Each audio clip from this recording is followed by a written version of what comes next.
Good morning. Yesterday, a couple came to see me at the hotel.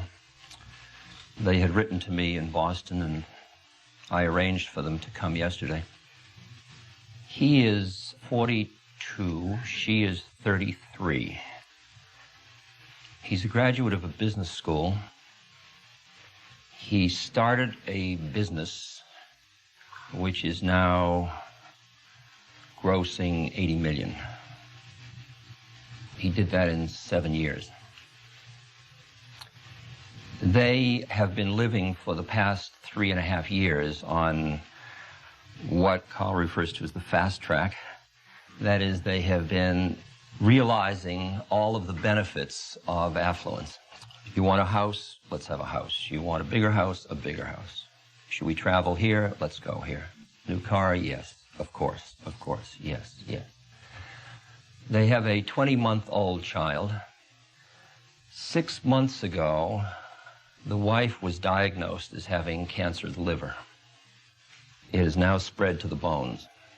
She's been in treatment in Texas, and they've now decided to discontinue all treatment. She is a beautiful woman, now quite thin. So 6 months ago, something happened in their lives, so profound and so dramatic that it stopped short the game of their life. And it led them to ask some very profound and soul-searching questions. Especially for him, the questions of what am I doing with my time and my life? What is my bottom line? And for her, what is death about? And how do I deal with the issues of healing, and healing into life or healing into death, and so on. Now, he said to me that the past 6 months have been months of the most profound growth in his life. They are collaboratively dealing with her illness.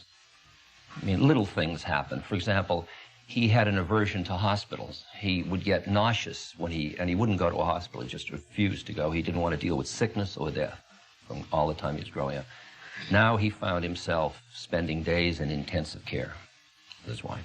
And he began to work through that aversion and learn how he could be in that and be with people and grow through that. But he saw that along the way in business, a number of personality qualities had become dominant in his being that were slightly toxic to his relationship with his family and to his ability to be with his wife fully through this. And he had some pretty agonizing self-examination to go through at that point. And as I say, he feels that the past 6 months he's grown immensely. Now, in the business community, there is some process that goes on, which we're going to explore a little bit, that often it is only some traumatic event, such as illness, such as a child's breakdown or a child's acting out, such as the moments of retirement, such as bankruptcy, such as some intense crisis like that, that forces an awakening, that forces a person to confront how they lockstepped into a game. And the interesting question is, are there subtler motivators for that self-examination? We're talking about stages of the evolution of consciousness of individuals, and we're asking now whether built into the business process, the process of being entrepreneurial or being in management or being involved in the business mode, whether there are clues along the way that one tends to ignore because they are subtle and because one feels somehow that those clues are showing a weakness in yourself rather than clues that reflect something that if you listen to might be the cue for you to consider that there's another way of you looking at the meaning of your life and why you're doing what you're doing. I remember a stage in my father's life where my father, who had been, he had been a successful lawyer, he had helped start a university, Brandeis, he had been president of a railroad. He had, from the culture's point of view, been a success. But as he retired and turned to his hobbies, then there came a period where at night he would wake up remembering all his failures, remembering the investments he didn't make, remembering the bad investments he made, and the feelings of failure. And I thought, is that what the product of all of his efforts are? That's what he's left with, is this feeling of failure. He's gone beyond that now, and he's just in total peace now, but he's also very quiet. And then I see also people in business. I saw this more years ago than I see it now. There's a little more consciousness in the business community than there used to be. I don't really know a lot about business. I think you all realize that probably at the outset. I mean, everything I invest in loses, so I think you should know that at the outset. So,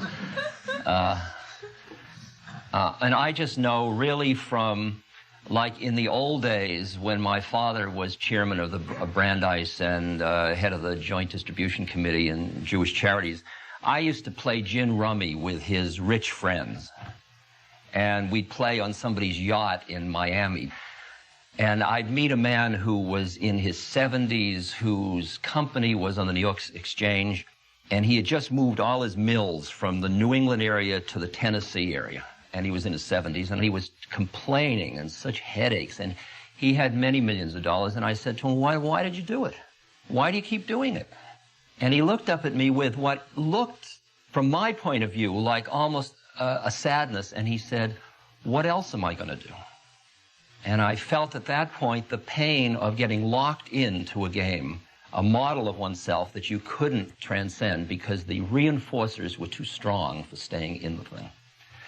So what I want to look at is some of the subtle, not so subtle, things that are clues in business life that might resonate for you, and if they don't, fine. You are probably well beyond them, or you may be still not realizing them.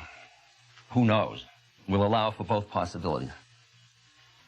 Ideally, and now I'm talking from really outside the business community, but ideally I see business as business people, as people who find viable means to realize visions. They see a possibility, and then they find a viable means to realize that possibility. And in the doing of that, if they do that well and effectively, profits follow. And in the process, they deepen and enrich the infrastructure of the society. Now, this is the idealistic statement of business. In other words, the thing that they contribute through their business just enriches the structure of the society and its stability and its growth and its caring and its compassion and its richness and its opportunity and so on. One of the interesting shifts in consciousness is that what was a serendipitous effect, or at least just a small component effect, which was profit, starts to loom as the dominant criterion. And people are working, instead of being part of finding a manifestation of a vision, they are working then to make a profit as their goal rather than as a side effect of their goal. And that becomes such a built-in cultural statement that people start to justify their actions in terms of profit, even though it is at the expense sometimes of the enrichment of the infrastructure of the society or the realization of the dream, of the vision. And then they have to build, an individual has to build an entire philosophical justification in their mind to be able to handle the fact that their goal has shifted from something which has a social significance to something that has just a personal significance. And they see that what they read in the textbook about idealism of business, and when they get out on the street, they find that the street values are very different, and in order to buy into those street values, they have to armor themselves in a certain way to do it. And it's that armoring which we're talking about a little bit today.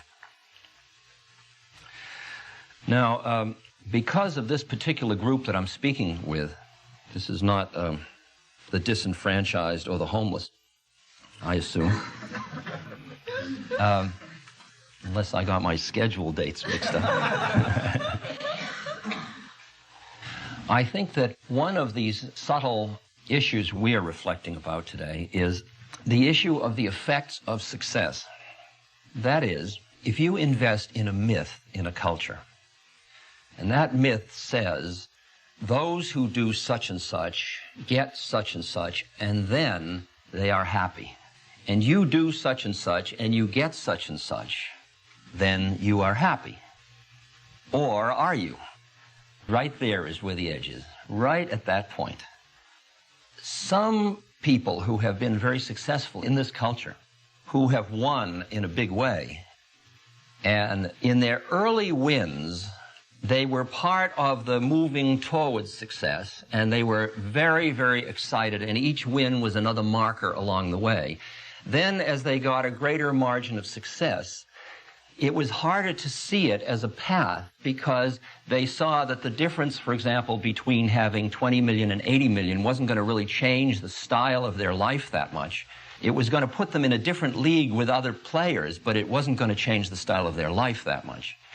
And they began to feel that the excitement or the feelings of the gratification that success brought with each act started to diminish as the successes got greater and greater, which is a very strange experience. You would think they would get higher and higher, but they don't seem to. The early successes, when you just begin to make it, the person that just starts as a self-made person and then makes the first good deal, there's a certain gratification, but the 80th deal is a very different kind of psychological experience than the first deal. You do a thing, it gives you a certain feeling of happiness or fulfillment or pleasure, and that is just like a rat in a maze, that the animal learns to turn right and get a pellet. You get that certain feeling. Everybody looks at you and smiles. You're doing well, you're doing wonderfully. Come be with us, let's have lunch together. And then at that moment, you are motivated to try the next one and the next one. And that is the root of what often turns out to be an addiction or an obsession. I was with a man a few weeks ago in New York City. He started working in Coney Island with one of the rides in Coney Island, selling the ride. He's in real estate in New York City and around the world. His net worth is, I don't know, probably 75 to 100 million. His children are all in therapy, very neurotic. His wife is heavy on Valium. He has a private yacht, airplane, many homes. He has an office in which he has 3 rooms so he can have 3 deals going at once. It's showbiz. He's just rushing from deal to deal. The more chaos, the more excitement, the more gratification. His family has gone, everything else in life has gone but the deal. And the bigger the risk for the deal, it's a paper game, as you all understand this better than I do. The bigger the risk for the deal, the more the adrenaline pumps, the more the sweat, the more the excitement, the more he can embroil everybody in the drama, the more rush he's getting. And he's got to keep doing it. He can't stop. He can't stop for an evening off. He can't stop for a vacation. They mean nothing to him. He's just got to keep going. That is as much an addiction as a heroin addiction. It's an addiction to that he only feels alive at the moment when he is playing with that edge of risk. It's like a gambler at Las Vegas. It's risk-taking behavior that is reinforcing him for playing at that leading edge. And it's very exciting and very heady stuff. And he can't stop, and he keeps parlaying it more and more and working on further margins. And at any moment, I've watched people like that do one wrong one, and then they go under. And loss is even part of the game as far as they're concerned, and they just start again. It's part of the excitement and the adrenaline hit. Now, that one is based on the model that more is better. And if this is good, more is better. This deal, more is better, more is better, and more is better. That's part of the myth, that more is always better. But I ask you, have you seen through that one already? That when is it enough? When is there a feeling of peace within more is better? Years ago, I was hanging out with a fellow named Billy Hitchcock. Now, this may be in that tape that I wrote once before. Billy is one of the Mellon family. Uncle Paul Mellon has 700 million, and his mother has 700 million, and so on. So Billy had maybe 20 million. And so Billy bought a little plane, a Piper Cherokee or something, and I was teaching him how to fly. And we were having a wonderful time, and we landed at LaGuardia Airport, and we pulled over to the private parking area. And we were very happy and really enjoying ourselves, and he had made a good landing, and all was well, nice, pretty day. And as we pulled in, we pulled by this big jet, private jet. Billy looked at it, and his face fell. And suddenly, he was deeply sad. And I said, Billy, what are you so sad about? He said, oh, that's Uncle Paul's plane. And, I mean, he couldn't have one. He couldn't have one. And I could feel that his life was related to Uncle Paul's money, not to his money. I mean, 20 million was nothing to him. He was living in a world of people with 700 million and making himself miserable as a result of it. So that one of more is better. I saw it as an extreme example at that moment because I had a Cessna 172. I would have loved to have his plane. See, it's all relative, you see. Now, I think another thing that you see about success is that it changes the nature of the risk you can take, because as your investment gets greater and as you have a beautiful physical plant and you have all of this, you have to shift ground. And a lot of people who have entrepreneurials, you all know that issue about why entrepreneurs don't make it as maintainers of big businesses, because they can't handle the changing risk structure that they have to do in order to preserve the structures that they have created. And they are willing to play on the edge, and they can't pull back enough to maintain existing institutions without changing their self-image, and most people can't do that. So entrepreneurs often leave a company after they start it, and management comes in, people who are comfortable with that kind of risk-taking level. But there is a feeling for people who start and build success of a narrowing field as they get more successful, because of the fact that they can take less risk and that they have more riding in the sense of more responsibility, more people involved, and they start to feel hemmed in, and they don't feel the kind of freedom and the space that they felt before. Another part of it is what's called role entrapment. That is a sense that the role you've gotten into of being a certain kind of a person starts to entrap you. My father told me a story some years ago about a tailor in a Middle Eastern European country. There was a Jewish man who wanted to show that he had done well, so he went to the best tailor in town, whose name was Zumbak. And he said, Zumbak, I want your best suit. So Zumbak made a suit, and the man came in to try on the suit, and he put it on, and it was beautiful material, no doubt about it. But when he put it on, this sleeve was about 2 inches longer than this sleeve. And he said, Zumbak, he said, I don't mean to complain, but he said, this sleeve is 2 inches longer than this sleeve. Zumbak took affront. Zumbak says, there's nothing wrong with a suit, it's the way you're standing. Stand like this. And he pushes his shoulder down, and the suit then fits perfectly, you see. And the man looks in the mirror, and he sees this big bunched up material back here, and he says, Zumbak, would you mind taking that material? My wife hates it when there's that extra bunch of material there. Zumbak says, there's nothing wrong with a suit, it's the way you're standing, and he pushes his head down like this. So finally, the suit is fitting perfectly. And the man leaves with his new suit on. He's afraid to breathe for fear it won't fit. And he's been completely cowed by Zumbak, and he gets on the bus. And he's standing on the bus, and somebody comes up and says, what a beautiful suit. I bet Zumbak the tailor made that suit. And the fellow said, how did you know? He said, because only somebody as skilled as Zumbak could fit somebody as crippled as you. Now, the feeling often of role entrapment is that you have gotten into a suit and everybody's saying, what a beautiful suit, except your spine is out of whack and you're feeling inside not the same, not as good. In my rather checkered career, which I guess some of you know, some of the checkeredness of it, there was a point, I remember, when I had become a professor at Harvard and I was a winner in the culture. I mean, I wasn't making any money, but I was a winner. My father, he said to me, he wanted me to be a doctor. And when I became a professor, he says, well, that's fine, but what are you going to do for a living? So, but at any rate, there I was, a professor, and for most people, except my father, I had won. And people treated me with great respect because I was part of a symbolic institution of great, and everything I said people listened to.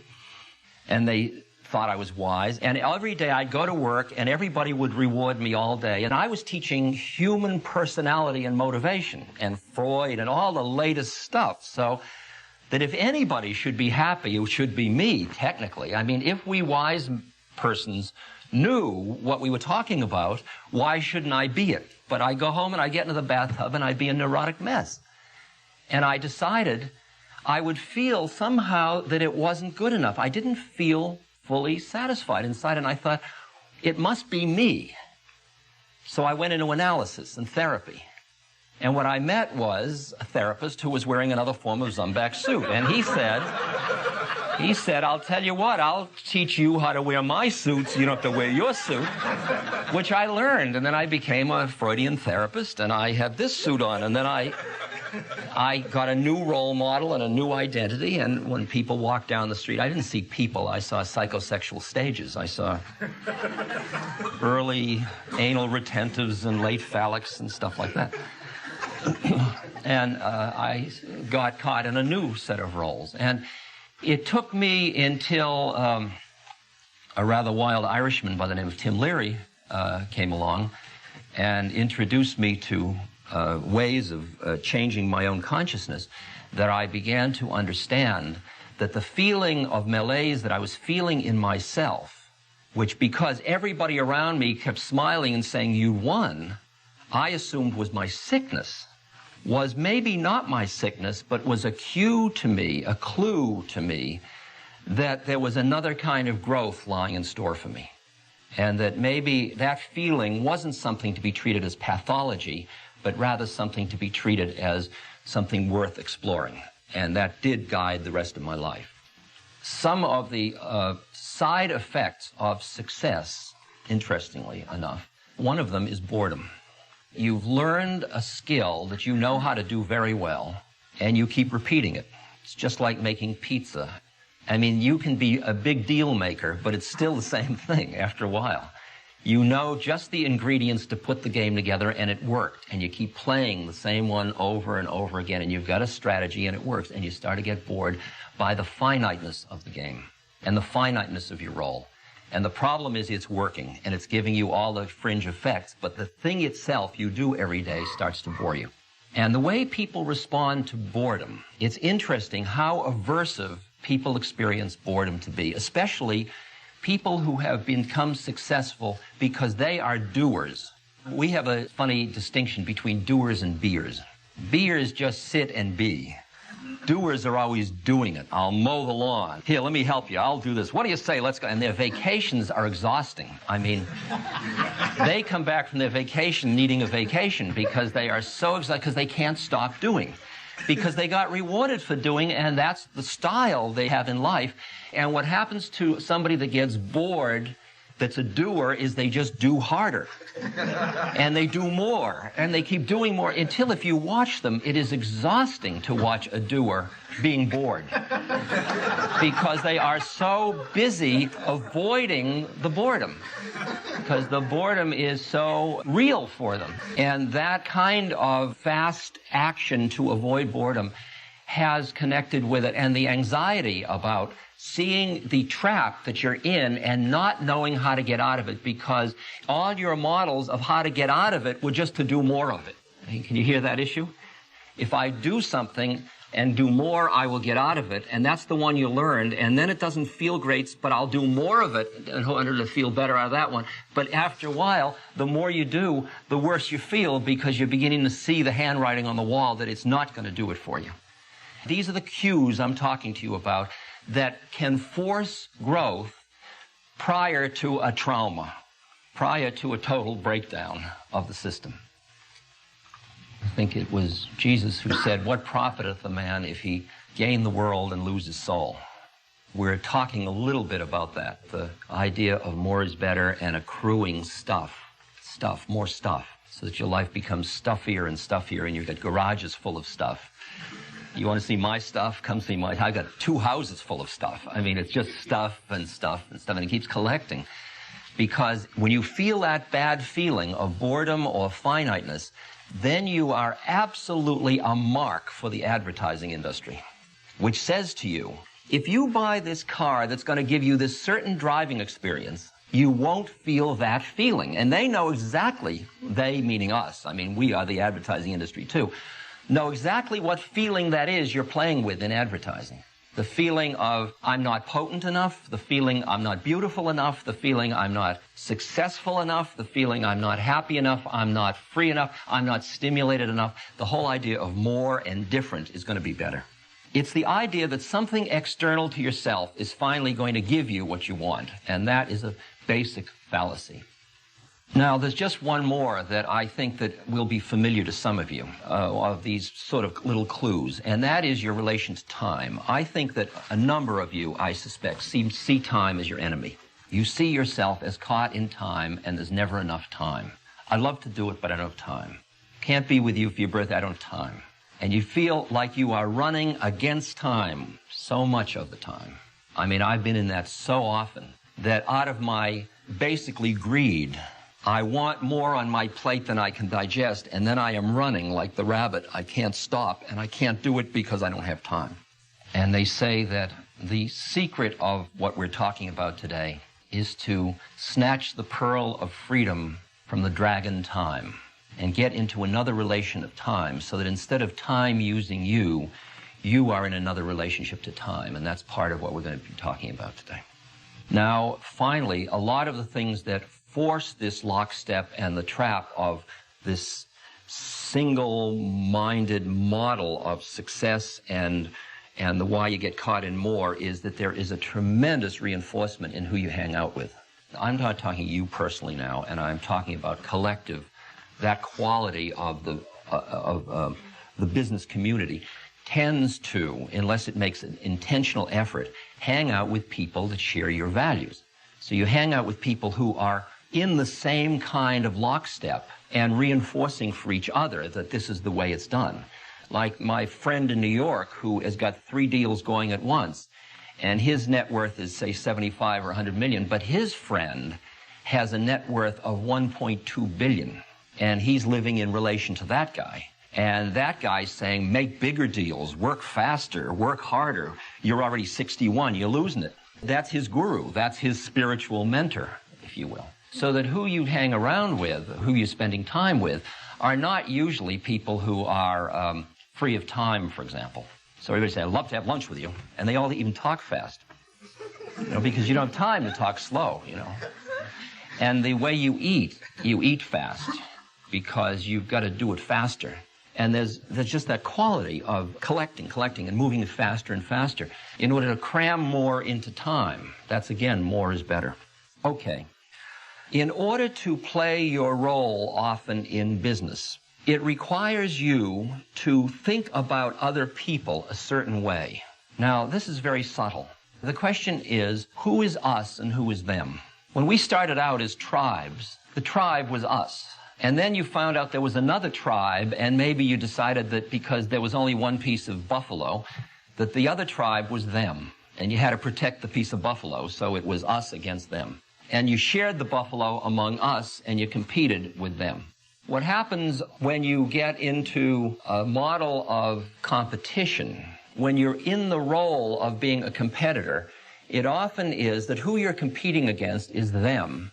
And we, in our company, are us. That might be a next step. Then, what happens in your own personal life is you are an administrator or an executive, and the people in your company you have to motivate to get a certain productivity out of. So you have to see them as them, to play with them, to get the best out of them. You say nice things about us, but you're still thinking them. I mean, am I pushing too hard, or can you hear any of this? So that they are them, and you are now, us is the executive coterie that runs it. But the executive, you're the top executive, the executive coterie, they're waiting for the misstep because they've trained just like you did in the same school. So at some level, your colleagues in your own company are a little bit them. See? Well, you say, at least I've got my family. You know, they're us. See? My family's us. But now your wife is very bugged because you're spending so much time at business. But she doesn't understand, or your husband, and he doesn't understand how consuming this is. And because they don't understand, then they are them. Do you hear the whole process of what is called alienation in the culture? In order to realize the goal you wanted, you had to make everybody around you, the kids, they don't understand. It's a different generation. They're screwing up. You know, they were good kids, basically, but that kind of feeling at times. But I can't run their life, and they don't really understand. So that it gets so, and my parents are a different generation, and they don't understand. You slowly get cut off from generations, from opposite sex at times, because after all, I'm a woman or I'm a man, and how can he or she understand? So very slowly you keep getting inside and inside. And as long as you are in your thinking mind, the quality of the thinking mind, you notice, is that it thinks about things. It always takes an object. So as long as you think about other people, you are making them into objects. Now, this is going to be an interesting one for us to explore in a minute. So this problem of depersonalizing, like I can show it to you. Some of you are familiar with, some of you are not, I'm sure, but some of you are familiar with what it feels like to have lust. And you can be looking at somebody who's us until that lust awakens. And then the whole consciousness shifts, and the other person becomes them, or her, or him, or somebody to be manipulated to bring about gratification. That's why the Bible says, thou shalt not lust. In other words, thou shalt not push somebody far enough away to desire them as an object, because you lose the love, you lose the usness. The problem with getting into a world which your job forces you into of treating people as object is that it isolates you, and when you get isolated from a safe relationship with other human beings, you starve to death emotionally, and you don't get fed. You cut off your own lifeline. And that's because of the definition of bottom line being a little too narrow. If the bottom line is my net worth in terms of money, then you can justify all this stuff. If my bottom line is not only net worth, but friends and an intimate relation to the family, that's a whole different kind of bottom line. And it justifies different actions. And sometimes you can say, I could go into that deal, but it's going to cost me too much in terms of the rest of my bottom line. So what we're talking about now is considering what our bottom line is and how do we broaden that bottom line out. All of this that I have been talking about, which can be characterized in the most beautiful terms of I am an achiever, I'm a visionary, I'm working hard, I'm helping the society move ahead. You can justify everything. Or you can put it in the negative terms of, you usually do it about somebody else. Say, she's hard-driving, impatient, relentless, cynical, and judging. That's the negative way of looking at it. The other way is I'm assertive, responsible, seeking, working hard, etc. All of these cues that I'm talking about are the clues, that finiteness, that boredom, that realizing the limits of the game, that seeing that more isn't going to be better, that you want to not look at because you don't know what else to do. That is the clue that you are ripe for the next stage of the journey of life, and that there is another stage of the journey. In the spiritual work that I do, I teach that you've got to become somebody before you can become nobody. That is, you've got to develop your somebodyness first. You've got to develop your ego structure. You've got to develop your grounding, your control and mastery of the universe. The problem is that control and mastery of the universe is not freedom and it's not happiness. It's just control and mastery of the universe. And then you have to move beyond that. So in the stages one goes through usually, it's material control first. That's mine, this is mine, this is mine. And then there's the next one of you move up into the psychological thing when you've got your base camp together. And then you say, I want my personal accomplishment, achievement. I want to psychologically feel good. That's another stage, and you've all passed through that one. Then the next stage is you see the finiteness of all that accomplishment all by yourself isn't happiness. You see the kind of ephemeral nature of this stuff. And then you start to shift your goal, and you start to go for some kind of deeper truth of your being and deeper meaning to your own life. And that's the next stage that flips around. And that's where we go from now. Carl Jung said the biggest problems in the world for us are not solved, they're just outgrown. And in order to outgrow them, it requires a new level of consciousness. And that's really what I'd like to talk about from here on. Now, I'm going to give you a very naive story, and I know you'll all say, well, it's easy for him to say. So I'll say it first.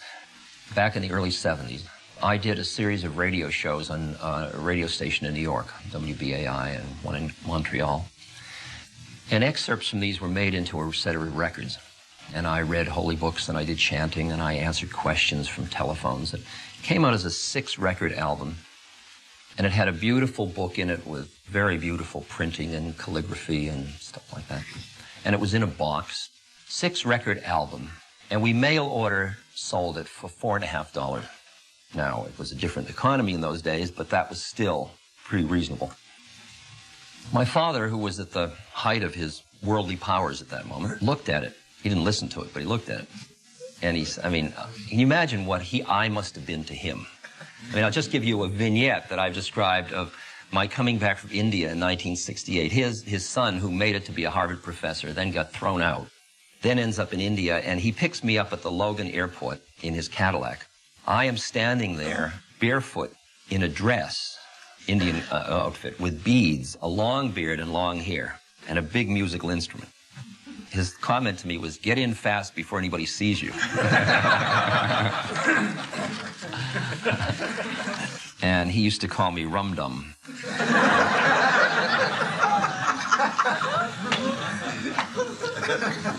It's better than my brother. He called me Ramdas. At any rate, my father looked at this album. He said, this is an impressive piece of work. I said, yeah. He said, only $4.50? I said, yeah. Seems pretty cheap to me. I said, yeah. He said, it looks like you could get $10 for this. I said, yeah. He said, would fewer people buy it if you charged $10? I said, no. He said, you mean the same people would buy it for $10 as they're buying it for $4.50? I said, well, it cost us $4 to make and ship, and there's a 50-cent margin we can put towards reprinting or doing something with. He says, I don't understand you. He said, are you against capitalism? I said, no. I said, I'm standing on it. Why would I be against it? And I tried to figure out how to explain to him what my predicament was. He was a lawyer at one point. I said, a few years back, you remember you tried a case for Henry? He says, yeah. I said, was it a tough case? He says, I knew it was, actually. This is just a little routine. I said, damn right it was. I said, you work hard on the case? I spent a lot of time in the law library. That was a very tough case, and I brought it up to the Supreme Court in Massachusetts. I said, well, you've been known for a pretty good fee structure, and you did all that work for Uncle Henry. I bet you charged him a nominal egg. And he looked at me like I was out of my mind. He says, what, are you out of your mind? He says, that was Uncle Henry. Of course I didn't charge him a big fee. I said, you see my problem. I said, if you can find somebody that isn't Uncle Henry, I'll rip them off. My predicament is very simple. That as a result of what happened in my own consciousness, I extricated myself, meaning my awareness, from such an exclusive identity with my own separateness that I directly experienced that other people were us. In other words, I broke out of my own alienate state. And I experienced that when I looked around, I saw that people were my sisters and my brothers. And if you'll give me license to just play at the edge of mysticism, I actually experienced the feeling that there was really only one consciousness in all of it, which is something now that physicists understand finally, coming at it from another point of view. This was a direct experience. So that if you look at planes of consciousness now for a human individual, there is one level at which you are a separate entity, and everything else in the world is it or them or other, in which you are very little and it's very big. And it's very frightening, and your biggest fear is your own death because you identify with this separateness and that thing can die. So a lot of your action is to ward off the threats to the loss of that separateness. Then there are planes of awareness where your awareness breaks out of that identification and you experience the feeling that you are part of a community in which you look and you see other people. Like the image that I use again and again in almost every lecture is that when you look at another person, what do you see? When you look at me, on the physical plane, what you see is a 55-year-old balding gentleman, attractive gentleman. Okay? Okay, that's what you see on the physical plane. Then you shift the ground a little bit, shift the lens a little bit, and you see personality. And what you look when you see a warm, personable, seeker after truth, teacher, etc., etc. You see my social, psychological identity. Now, there are many, many planes. But let's flip to another one where you look and you look into my eyes. What you see is another awareness just like you, but it's packaged differently. It's what the Christians call the soul, and the eyes are the windows to the soul. It's where you look behind the matrix of individual differences, that is body and personality, to see another awareness, another entity just like you looking back. No different than you. It has a different agenda because it's packaged differently.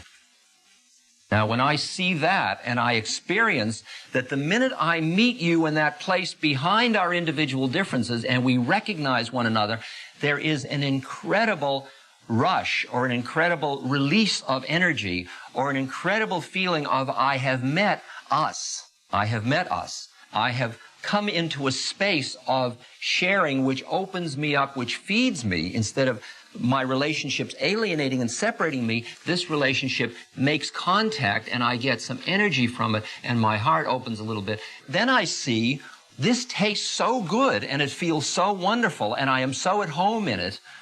Then I get terribly greedy to be in that, and every time I come back into my separateness, to my alienation, I start to feel pain and separateness and loss.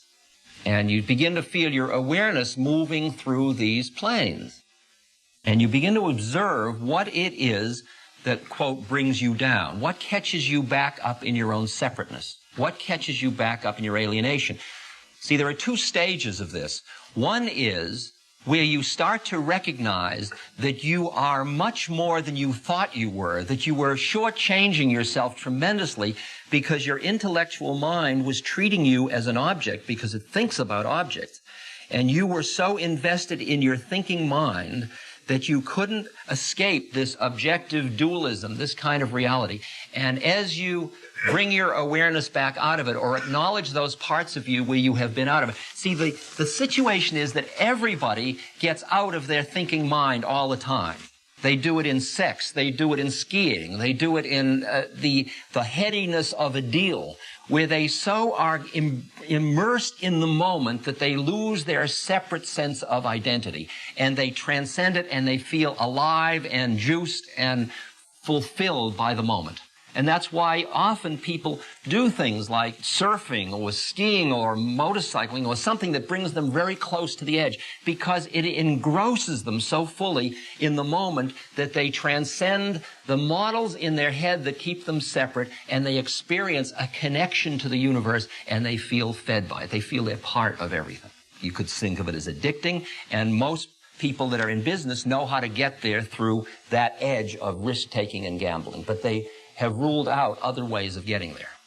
At first, your job is to get there, to experience that connection, and then you come back into your separateness, you feel cut off again, and then later, once you know that you can get there, but you're going to get cast out again, like the going to the wedding feast and not wearing the wedding garment in the Bible, then after a while, what you become interested in is what brings you down and how to not get caught, how to be, as Christ says, in the world but not of the world. How to play your game of life but not get lost in it.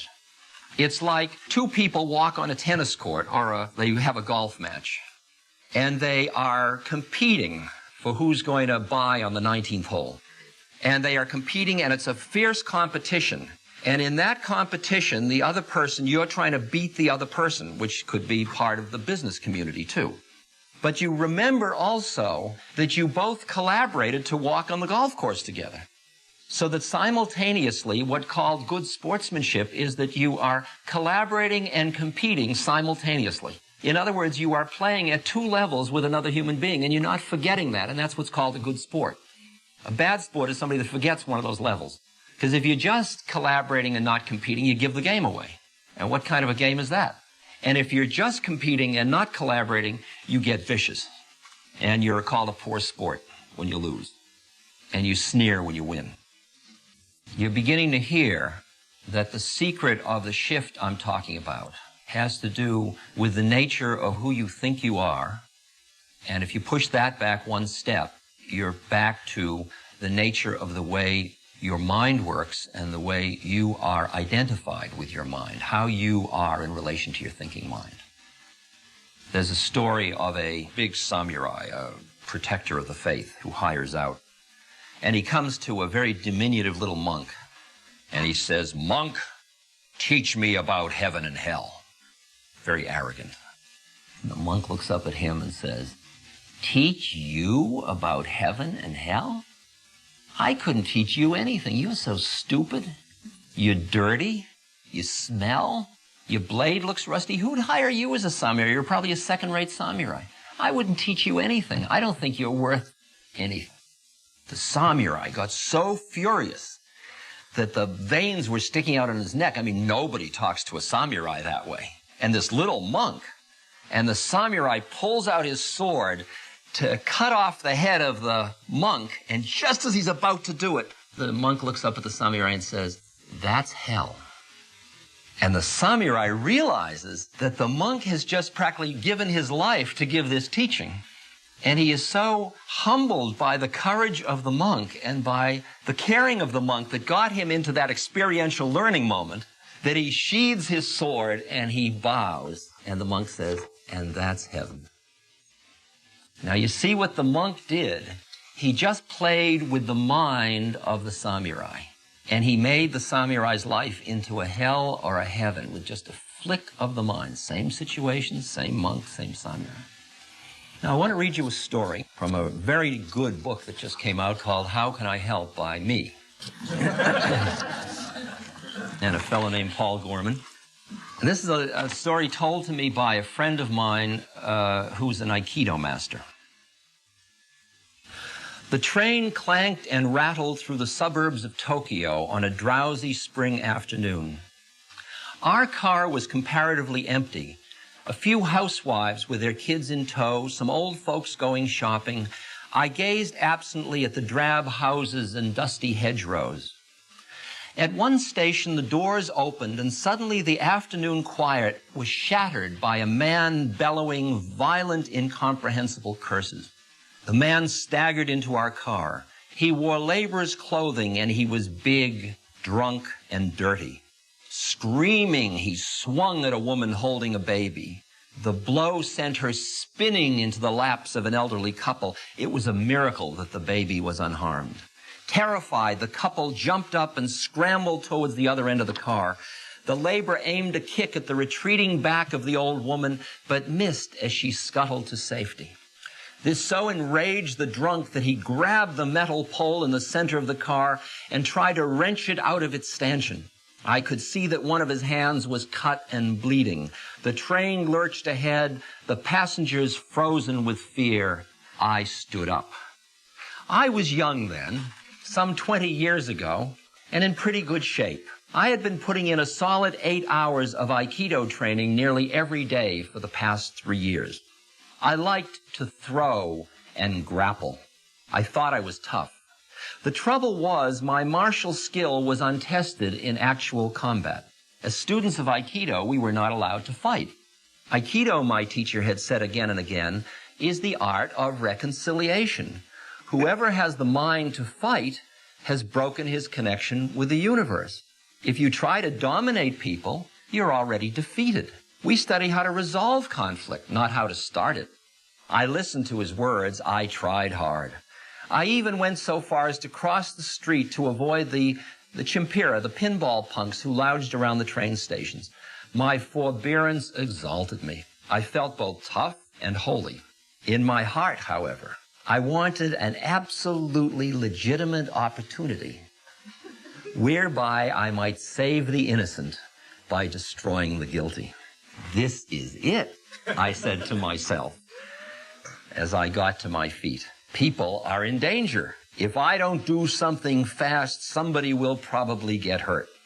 Seeing me stand up, the drunk recognized the chance to focus his rage. "Aha!" he roared. "A foreigner! You need a lesson in Japanese manners." I held on lightly to the commuter strap overhead and gave him a slow look of disgust and dismissal. I planned to take this turkey apart, but he had to make the first move. I wanted him mad, so I pursed my lips and blew him an insolent kiss. "All right," he hollered. "You're gonna get a lesson." He gathered himself for a rush at me. A fraction of a second before he could move, someone shouted, "Hey!" It was ear-splitting.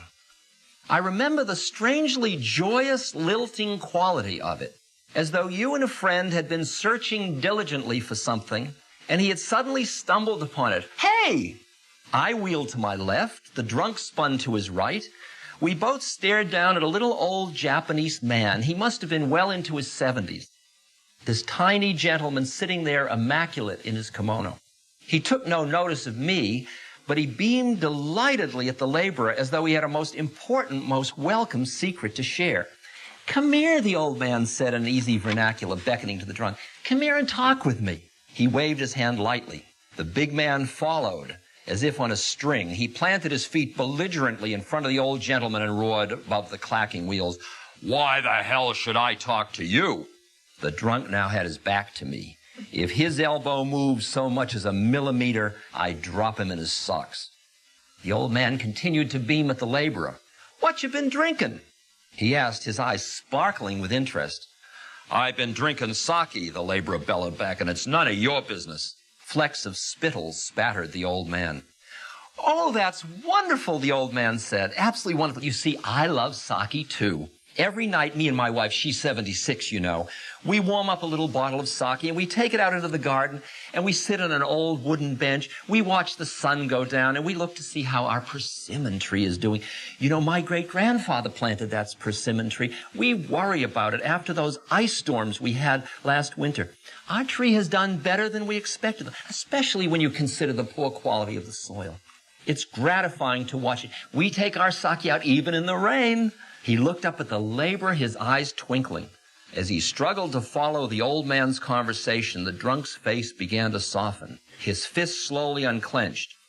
"Yeah," he said, "I love persimmons too." His voice trailed off. "Yes," said the old man, smiling, "and I'm sure you have a wonderful wife." "No," replied the laborer. "My wife died." Very gently, swaying with the motion of the train, the big man began to sob. "I don't got no wife. I don't got no job. I don't got no home. I'm so ashamed of myself." Tears rolled down his cheeks. A spasm of despair rippled through his body. Now it was my turn, standing there in my well-scrubbed youthful innocence, my make this world safe for democracy righteousness. I suddenly felt dirtier than he was. Then the train arrived at my stop. As the doors opened, I heard the old man cluck sympathetically. My, he said, "that is a difficult predicament. Sit down here and tell me about it." I turned my head for one last look. The laborer was sprawled on the seat, his head in the old man's lap. The old man was softly stroking the filthy, matted hair. As the train pulled away, I sat down on a bench. What I had wanted to do with muscle had been accomplished with love. What we see in the old man is the quality of standing back in his awareness out of the game of life far enough so that instead of being reactive to the situation that he finds himself in a mechanical way, like the young Aikido fellow was, he could open himself to the totality of the situation in a quiet way, and out of that would come a response which would truly bring about reconciliation and harmony and bring things back in. In other words, from an effectiveness of playing the game of life, there is a stance where your mind is that increases your effectiveness in the game, and it also liberates you from being entrapped by the game. Like, say you're playing Monopoly, and the Monopoly things on the Monopoly board, some of you may or may not know, are a top hat, an iron, a thimble, and you be the thimble and I'll be the top hat. Now, the question is, are you a thimble or a top hat, or are you somebody playing with a thimble and a top hat? Well, you don't get lost in that too much. Well, I'd ask you the same about business. Are you an executive? Are you a CEO? Are you a president? Or are you a being who is being a president, CEO, whatever that is? In other words, where is your awareness in relationship to your role? If you identify with your role exclusively, you are trapped, and you are experiencing some sense of finiteness, boredom, trapped, and all the rest of it. If you stand outside in your awareness, not pushing it away, you are what Christ says, being in the world but not of the world, and you learn how to fulfill the roles without getting trapped in them by working to extricate your consciousness away.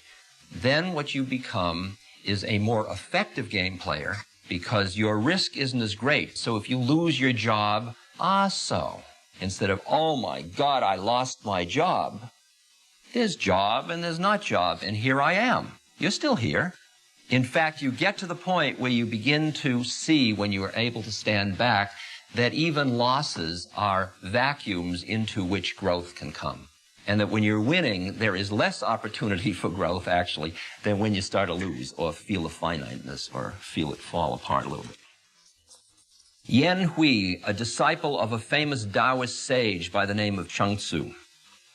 Yen Hui was also a prominent figure at the imperial court and was to become an advisor to the emperor.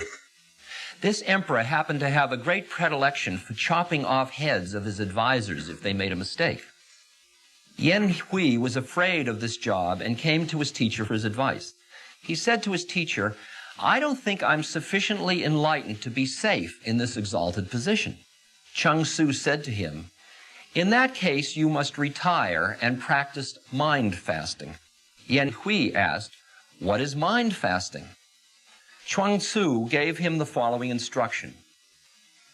Now, this may be a little far out. When you want to hear with your ears, don't listen with your ears. When you want to see with your eyes, don't look with your eyes. When you want to understand with your mind, don't think with your mind.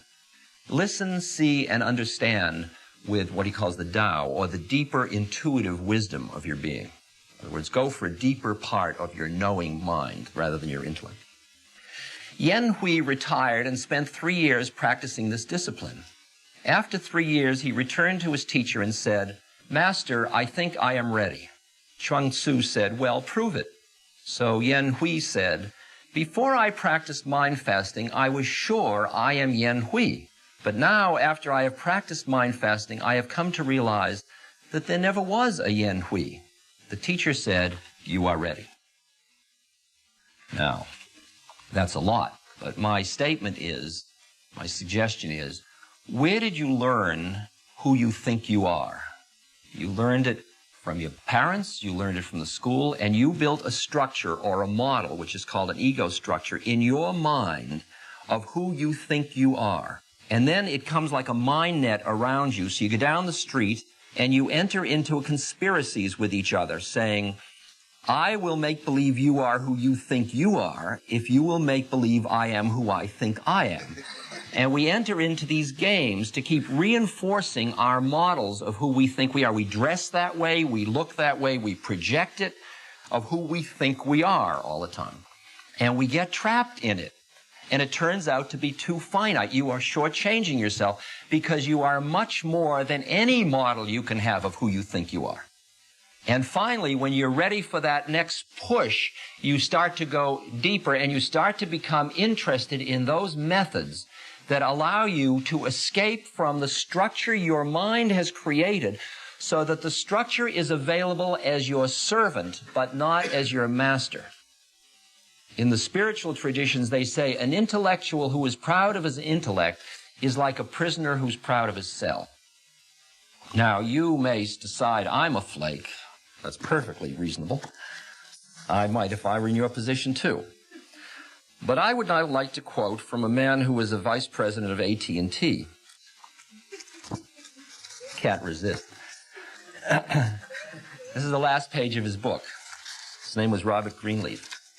He said, "Awareness behind conscious intellect I see as infinite and therefore equal in every human being, perhaps in every creature.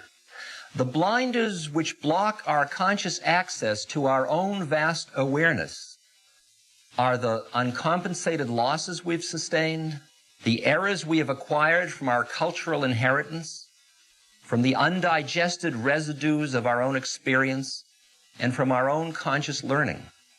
Remove the blinders from your awareness by losing what must be lost, the key to which no one can give you but which your own inward resources, rightly cultivated, will supply.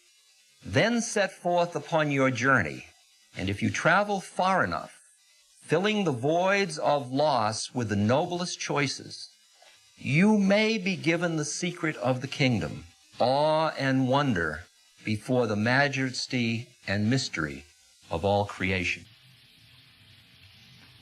The shift in perspective that is required for the next stage of the journey is the realization that everything that you thought you were is only part of who you are, and the desire to cultivate, if you will, the meta-system of which the ego structure is only a subsystem. And the problem is that a subsystem can never understand a meta-system. And that is why in the biblical injunction it says, "Lest ye die, ye cannot be reborn." In other words, you can't realize your larger system if the smaller system keeps trying to explain it away or control it.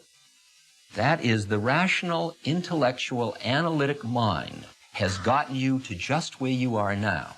Now the question is, can you see? It's like you use a boat to cross an ocean. You get to the far shore. Do you then have to portage? Do you have to carry it with you? Or can you let it go and now be on another medium in another way?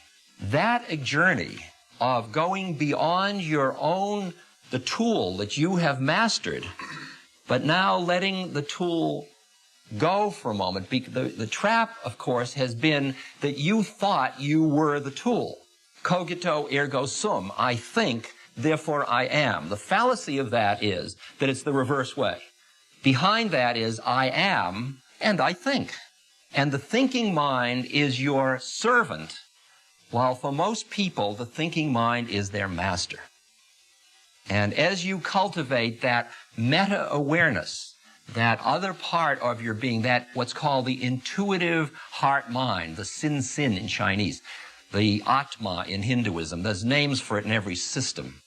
As you cultivate this meta-system, then you learn how to delight in the forms of the play. You learn how to work in the business world. It doesn't mean you give up the game. It means you give up the vantage point from which you're playing it. So you no longer have to milk it for the success because you're not so busy identifying with your separateness that you need to keep proving again and again that you're adequate, that you're good, that you can accrue more, so that the journey of the separate individual now starts to balance with that part of you that is identified with the totality. So your actions are coming out of a much more interesting place. So that your action is the coming together of a number of strands in your being. Because you and I are human, and what that humanity represents is a creative tension between our animal humanity and our, if you will, awareness or divinity or spiritual consciousness. And it's only keeping both of those in balance, so you keep both of them honored, does the game become interesting. Everything short of that is just, is it your piece of meat or is it mine? And then I go in and lick my paws and I got my cave. And if you're going to the next level out, the work begins inside your own head. It does not begin in manipulating the environment. It begins in manipulating the furniture right in here and where the identification is. There are two little stories of Mahatma Gandhi. One is he started to lead a march of protest against the British. And after a few days, he saw that it was going to have some bad consequences, and he stopped the march. And his lieutenants came up to him and he said, Mahatmaji, you can't do this. People left their jobs. They're taking great risk. They're here behind you. You can't stop now. And Gandhi said, I have a mixed understanding. I'm only human. I don't understand it all. My understanding of truth changes from day to day. My commitment is to truth, not to consistency. I'm sorry if that upsets you. A lot of us have built our security on consistency, on being who we thought we were and projecting it outward. Is it possible that you, at your stage of life, can allow for a discontinuity, to allow a shift of consciousness into another way of being? Or is your commitment to consistency greater than your commitment to truth? It's an interesting one. And you will notice that the entire circle of the people around you count on consistency. They don't count on truth. They count on consistency. But what you can offer them and yourself, finally, is a reaching for the truth. That becomes part of your bottom line. And in the course of it, it may not be consistent. The other part of Gandhi that I want to talk about is he was on a train and it was leaving a railway station. And a reporter rushed up to him and said, Mahatmaji, give me a message to take back to the people in the village. The train was already moving. Gandhi took a paper bag and he scribbled something on it and he handed it out. And what it said was, my life is my message. I think that applies to every one of us. What you are offering back into the universe is what you are. What you are, all of it. If you, in the zeal to do well in business, have had to separate means and ends and have not realized that means and ends are a piece, and you use means that are divisive to the human condition in order to bring about ends that are good, realize that that is the statement that you are projecting into the world.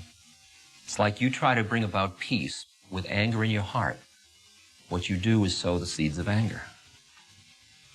Look and see at your totality of your life. Ask it of yourself.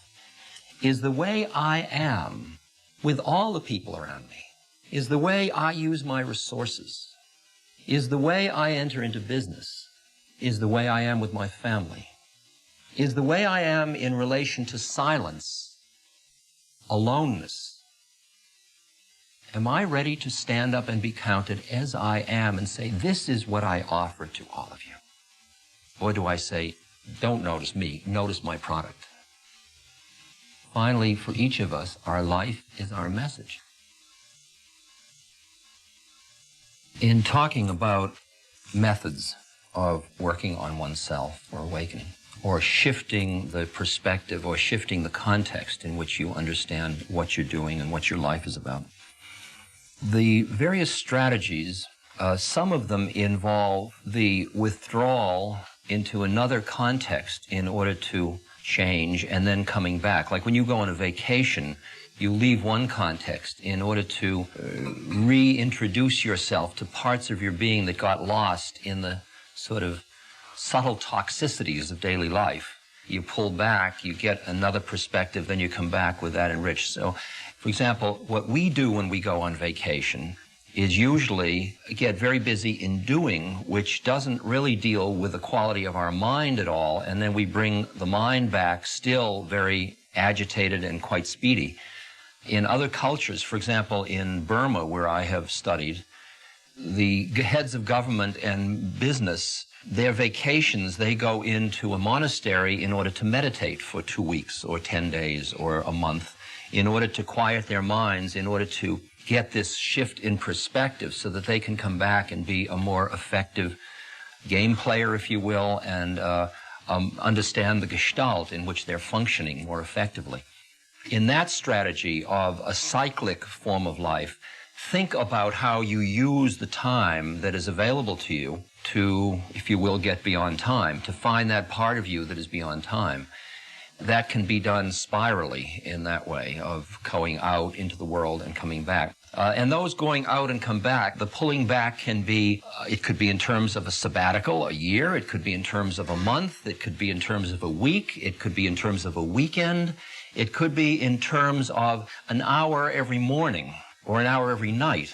Because most doers, if you will notice, they are so addicted to stimulation that they go from going to work and then there's stuff to read on their desks and then there are people to see and there are things to think about and spreadsheets to study and problems to deal with. And then they come home and in the car back they're listening to the radio. And then they get home and they turn on the television to to see the news. And then they are dealing with the family and what's come up in everybody in the family in the day. And then in the evening there's more stimulation. And the minute it slows down for a second, let's go out, let's see more people, let's do more. And it's constantly feeding that need for stimulation. And there is just an interesting experience of just sitting down. I mean, if there's a stage where you get in your life, whether you even want to believe that it's possible, where you move towards what's called voluntary simplicity. And it gets to the point where you are realizing how cluttered your mind is, and you would like to get free of the identification with your thoughts so much that the external environment, you start to want it to be simpler and simpler. It's interesting the first time you sit in a totally white room in a simple way and feel fulfilled and don't feel with no books to grab and nothing and feel at peace with yourself. That is a different, once you have tasted that quality of peace, that you can allow yourself to just be and it's enough, then you can work with the sensations and the people and the books without that slight anxiety about not having them, which keeps coloring it just a little bit. The coloring, if you watch, even as you're eating, you're planning what you do in the evening. Even as you're there at the movie, you're planning what you'll do after the movie. Even as you're doing after the movie, you're planning what you'll do in bed. And so it goes, and it just keeps going and going, and your mind is always planning the next thing out of anxiety that you're going to get caught without something, in the sense of not having anything and having to deal with the emptiness. And then you say, well, at least I'll think. And to come behind it is extremely interesting. Now, so that could be as much as as little as 20 minutes in the morning and 20 minutes in the evening or something like that, in which you just start to use some technique to quiet yourself down, to examine the way in which you are so trapped in your own thoughts, to develop this other quality of awareness, and then you go back into your life, and then the next time you come back to it, and then you go out. The other strategy is to take the stuff of daily life and use it in a double way. You use it, one, at the level it exists, like decision-making, business processes, and the other, you're using it as a vehicle to awaken yourself. And you're using it simultaneously on both levels at once. Let's see if I can give you an example. Presently, this gathering, all of the funds that came in for this gathering are going to the Seva Foundation. And the Seva Foundation is a nonprofit that does work in developing countries and with the American Indians and so on. It's a very interesting and unusual organization, which maybe we can go into later. But at any rate, we have a rotating chairmanship in our organization, and for these past couple of years, I've been chairman. Now, being chairman of a foundation is, it's a role. And, but when I go to Nepal, which is one of the countries where we do work and where we have a presence, we are an NGO, a non-governmental organization that has been legitimized by the King and the Queen, and so we're real over there. And just like the Red Cross or any of the other organizations. So when I go to Nepal, I put on my blue blazer and my tie, and I am now chairman of a board. And in the course of my last term, the time I was there last time, I had an agenda in which I wanted the government to do certain things for us, and we in turn are doing certain things for the government. Now, I had an opportunity to meet the Minister of Health. Now, the Minister of Health, he has an agenda also. All right? He's, after all, a representative of the king, and he sees me, as you can imagine, what somebody sees the chairman of a board of a funding agency from the West when you're a poor country, what I look like to him. And we come together. Now, he is the person that can say yes or no to certain things we need to help us with the opportunity to serve, really. And so we come into the room, each with a certain entourage we've got, and we sit down at a temple. It's just like, it's like real people, you know. And I don't tell them there are no adults present. I mean, I'm not going to scare them. And we sit down and we meet and face one another, and we do all the bowing and the hellos, and he's the Minister of Health and I'm the chairman of the board. We have our roles, and we each have our agendas. Now, at that point, and I am saying I've been working on my consciousness now for 25 years, but this job, I think I'm not going to get through. This is going to be a hard one, and I'm probably going to burn out on it very quickly, I think, but I'll see if I can work with it. So I am sitting opposite him, and I've got my little reminder things. These are like worry beads. They're just beads that I use to remind myself so I don't get too lost in the drama. And I'm just sitting there looking at him, and suddenly our eyes meet, and I find another being just like me, except he's busy being the Minister of Health, and I'm busy being the chairman of the board. And we just met for a moment behind our roles as two fellow beings. Now, for an Easterner, that's much easier to do than a Westerner, because they're trained to do that. I mean, that's part of what their acculturation process is, unlike ours. For me, it took me 25 years to realize that I was a being who was being chairman of a board rather than the chairman of the board. For him, he was trained to fulfill a role without getting lost in it. So that when we meet and suddenly there is this delight. And we meet as two beings who are sharing the dance, if you will, of forms.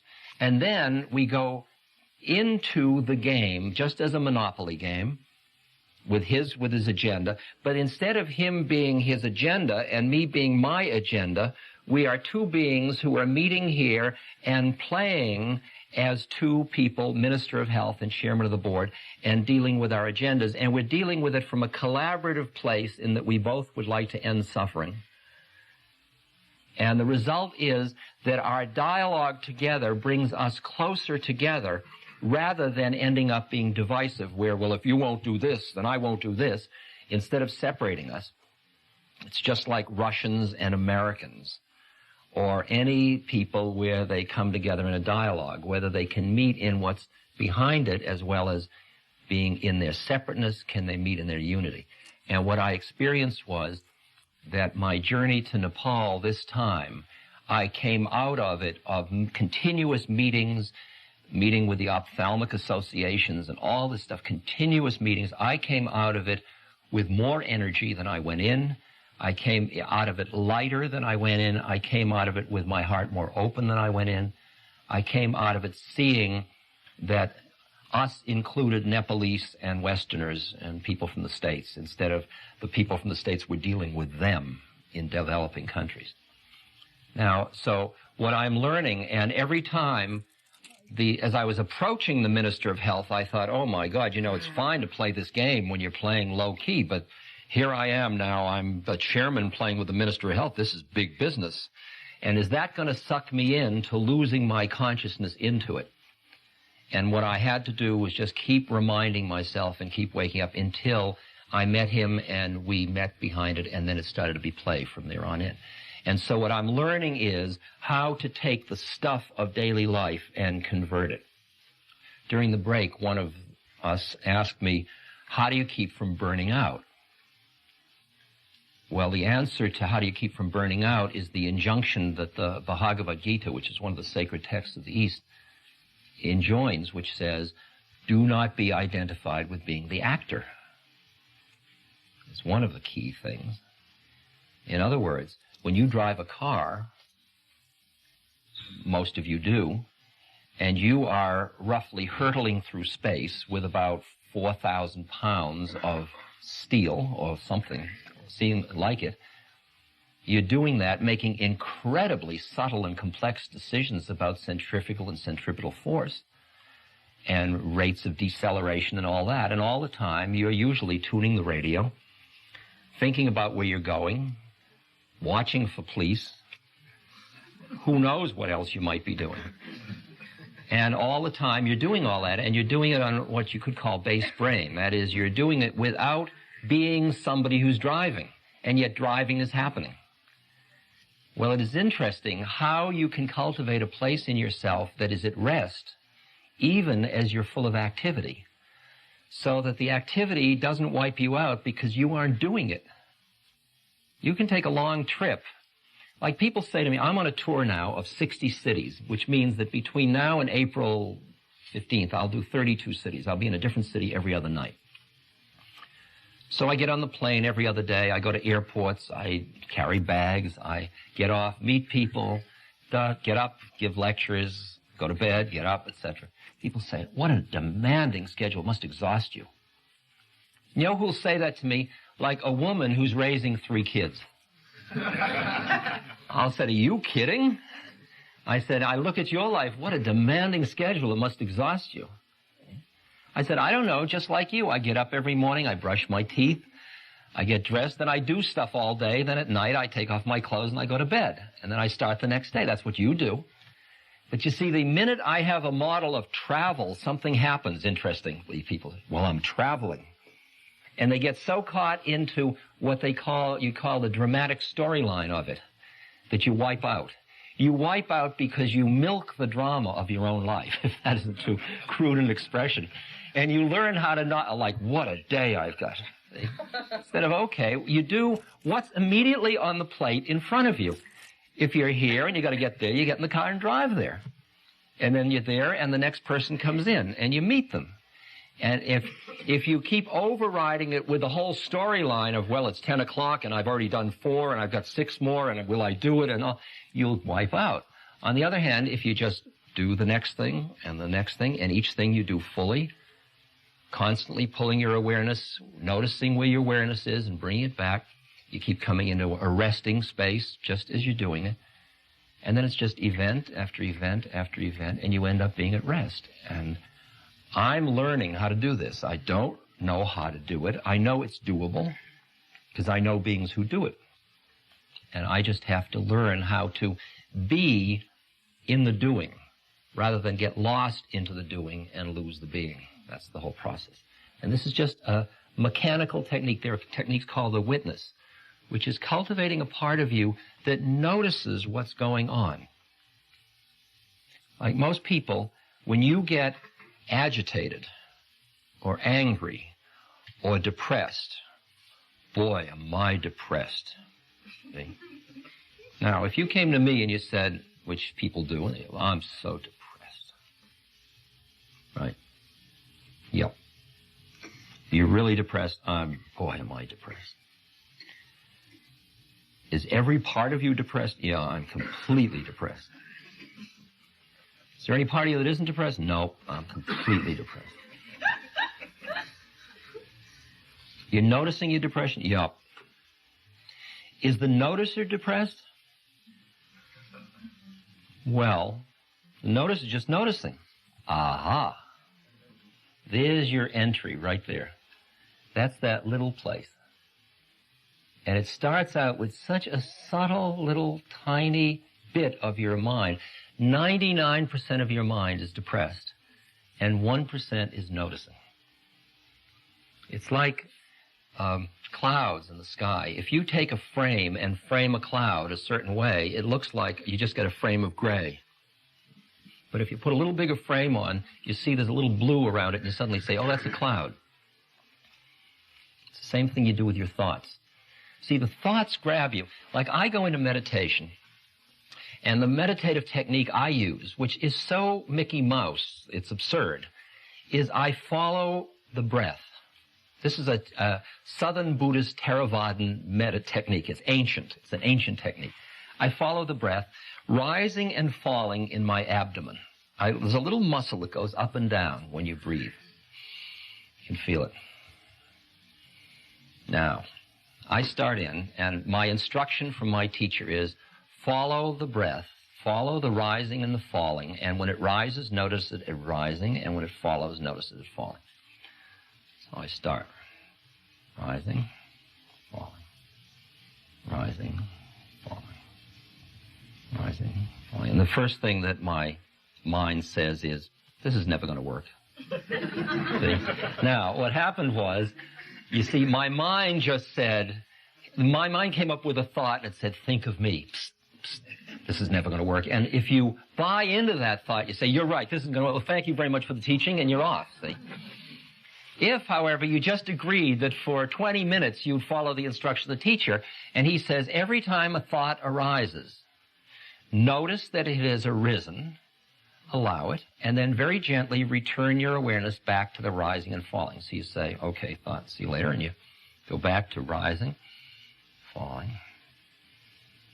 falling. And then a thought comes in. For this, I got a PhD. You know, like, here I went and got all this training and all this, and I'm this intelligent person, and I'm following the breath of whom I better not tell anybody. I mean, it's an embarrassing thing.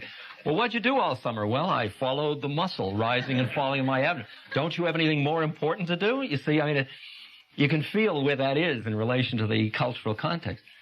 So I notice that as another thought, and then I go back, and then rising, falling, falling. Wonder if the 20 minutes is up yet. Notice it, rising, falling. Then I'm hungry, right? My knee hurts. See? Each one just comes up and it grabs you and says, I'm real, think me. Psst, I'm real, think me. And each time you notice the thought, allow it, and you go back. The one that really sucks you in is rising, falling, rising. My God, I think it's happening. See? That one really gets you. That takes you every time, you know, and oh yeah, it's happening, you know. I remember going to one of my teachers and I said, oh, I've just experienced such peace. I am feeling the peace I've always yearned for all my life. Oh, thank you so much. Oh, this is just so wonderful. He listened, he said, that's fine, now go back and watch your breath. And that's called spiritual materialism, when you get caught in the experiences that happen along the way.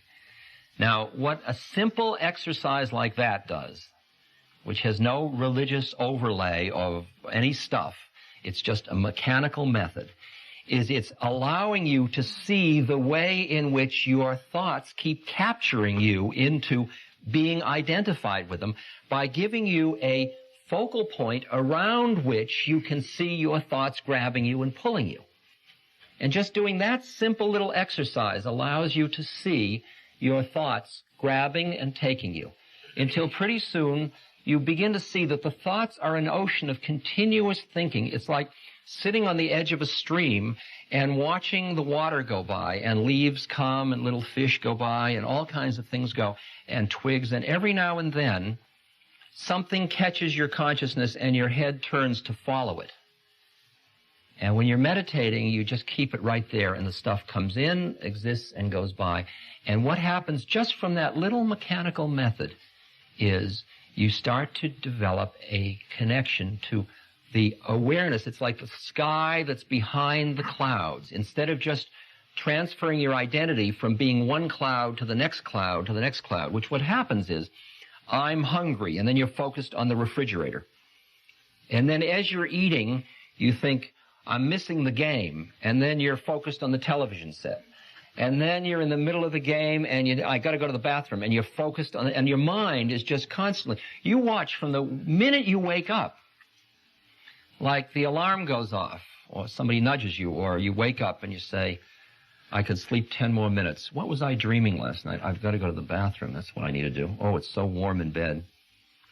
Gee, I can smell coffee. What was I dreaming? What was I dreaming now? Boy, do I need to go to the bathroom. Oh, I got to do the laundry later. Oh, I forgot that appointment. Oh, God. I got 3 more minutes. And your mind starts. See, and each one is grabbing you, and it goes all day long. It's just all day long. And each one grabs you and you do this and then this. And if you would watch it from any vantage point other than being in it, you'd be absolutely amazed at what's happening. That you're at the mercy of these thoughts that just grab you and invest you with reality. And only when you even have a context that it's possible to stand behind your own thoughts in just presence. All you are, to define who you are, is you just awareness. You just is.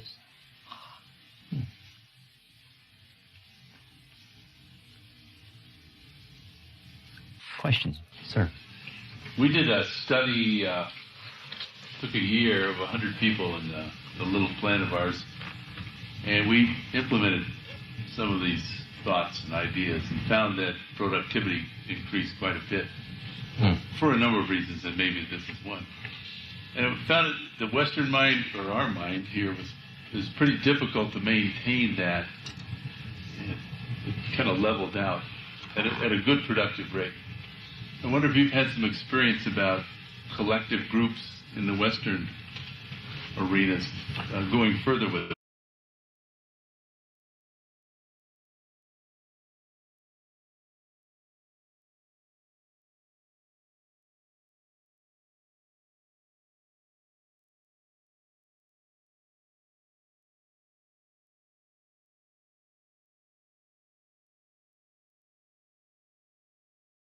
The first round.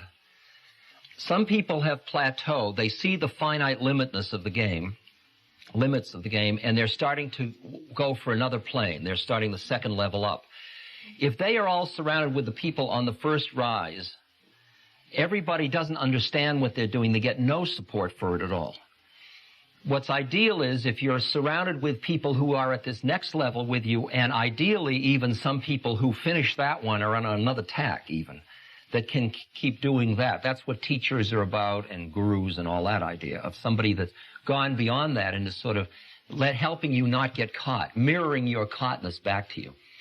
And it's called, in Hinduism, the Sanskrit word is satsang, or in Buddhism, sangha, or in the community or the fellowship in Christianity. It's a group of people that come together to agree to help each other awaken. Now, it's very hard when there is no either manual like a holy book or a teacher to help everybody, because otherwise everybody keeps reinforcing the way they're caught. So it's extremely useful to keep having some either method or text or person or group that keeps pulling you up. And what I think is, when I talked about consistency and truth, is that as you start to grow now beyond the stage of success in a worldly sense and start to deepen your understanding of who you are in the broader social context, it may well be that the nature of your friends change, that a lot of your friends who you picked or who picked you that were relevant at one stage of your life, they don't want to change or grow, and you find that you're starting to be a little bored with being with them. And you feel embarrassed by it and discomforted by it. And that's part of the inconsistency of growth, that sometimes you start to look around for new kinds of friends to be with in order to help you grow. The nature of a self-propelled group, like the one you might be talking about, is the nature of the contract you enter into with each other. And the first of them are things like truth and the contract to help each other grow. I mean, like our board at Seva, we are very unlike the Red Cross, where the board comes together. They may be people that come together to serve on the board and make decisions.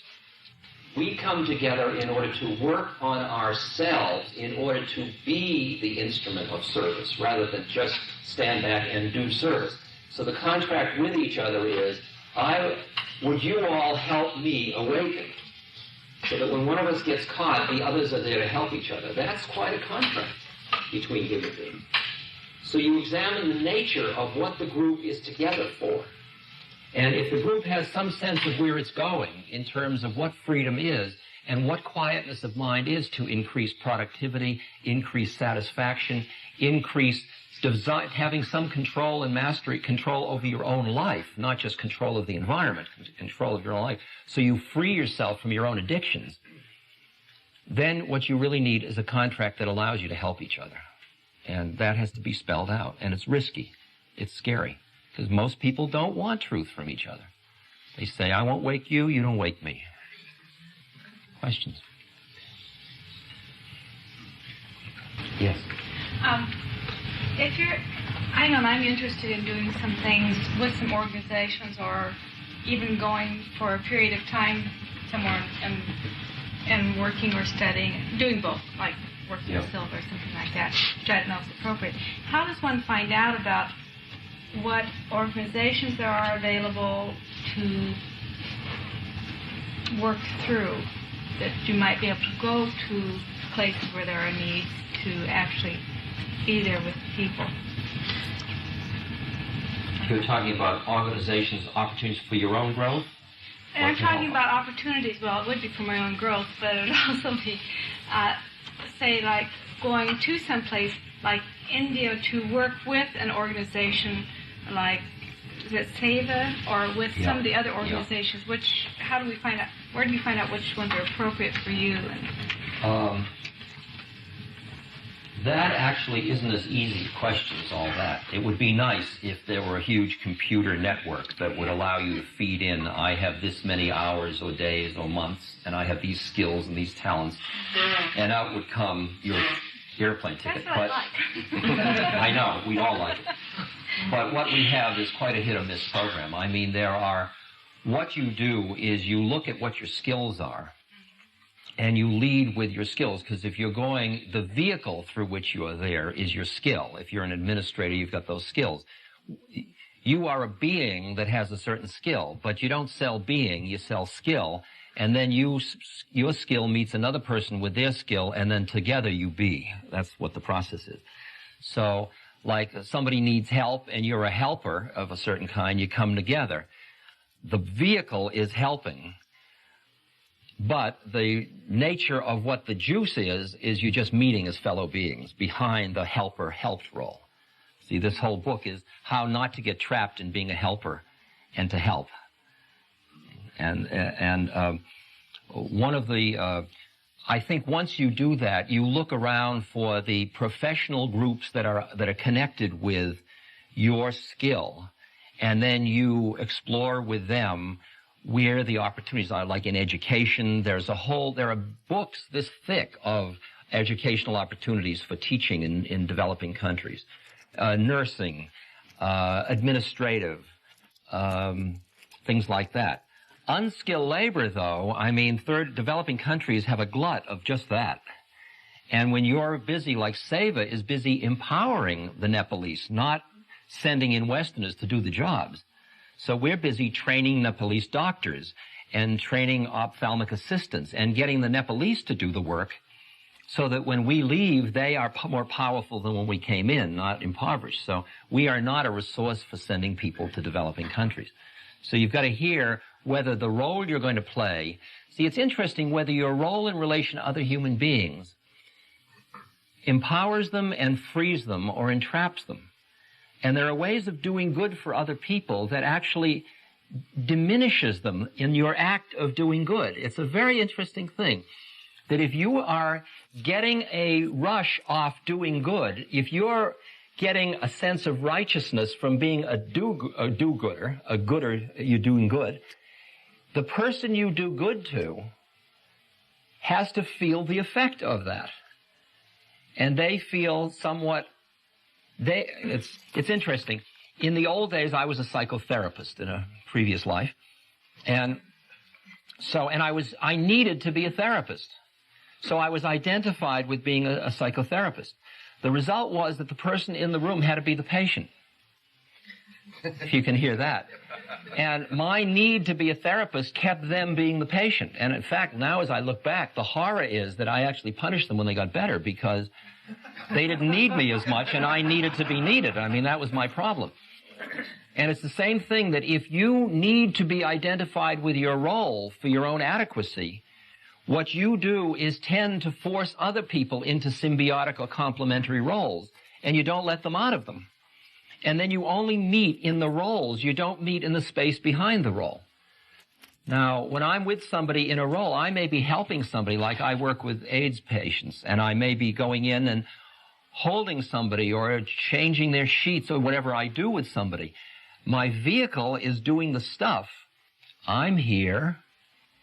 If they wish to come up for air and be here, that's fine. If they want to stay being an AIDS patient that's suffering, that's up to them. I have no right to take away their right to stay in their role. All I can do is create an environment that allows them to come up if they want to. You can't force another person to give up their suffering, but you can create an environment where they can come up for air if they want to. And that's the same one of playing your role, say, as an administrator with people around you and being impeccable in it and making demands and standards and all of it, and yet not being so entrapped in your role that you force everybody around them to be caught in their roles. But that even as you're fulfilling your roles, you are in them but not of them. And then often you and a secretary or a staff person and all keep meeting in the space behind it. And the relationship keeps feeding both of you, even as you are impeccable at the level of playing the roles out. Talk a little bit about your relationship now with God, the roles that each of us plays. I am a Jew, I am a Christian, and the difficulty with those roles that we put on. It's a struggle for me. When you say I am, anything that follows that is a limiting condition. Right? The only truth, the closest to truth, since all words are lies, the closest to truth you can get is just the statement I am. The minute you put a limiting condition on it, you define out what you aren't. Right? You immediately make an us and them, or me and that. All right? So, by my saying I'm a Jew makes me not all the rest of it.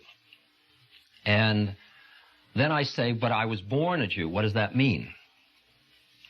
And then I can be cute. I can say, well, I'm only a Jew on my parents' side. Right?